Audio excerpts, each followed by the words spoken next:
Так, давай. Вот сейчас проверяем тормоза, значит, включенные. Смотрим, какое давление у нас. Так, сколько сделал? Сотка. Где сотки у нас? А, вон, видите. Так, вот 100 атмосфер, тормоза не срабатывают. Сейчас я включаю тормоза. Отключаю.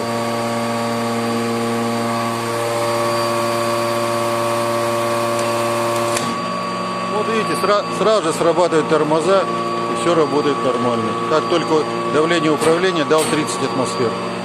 Все легко срабатывает. Ну все.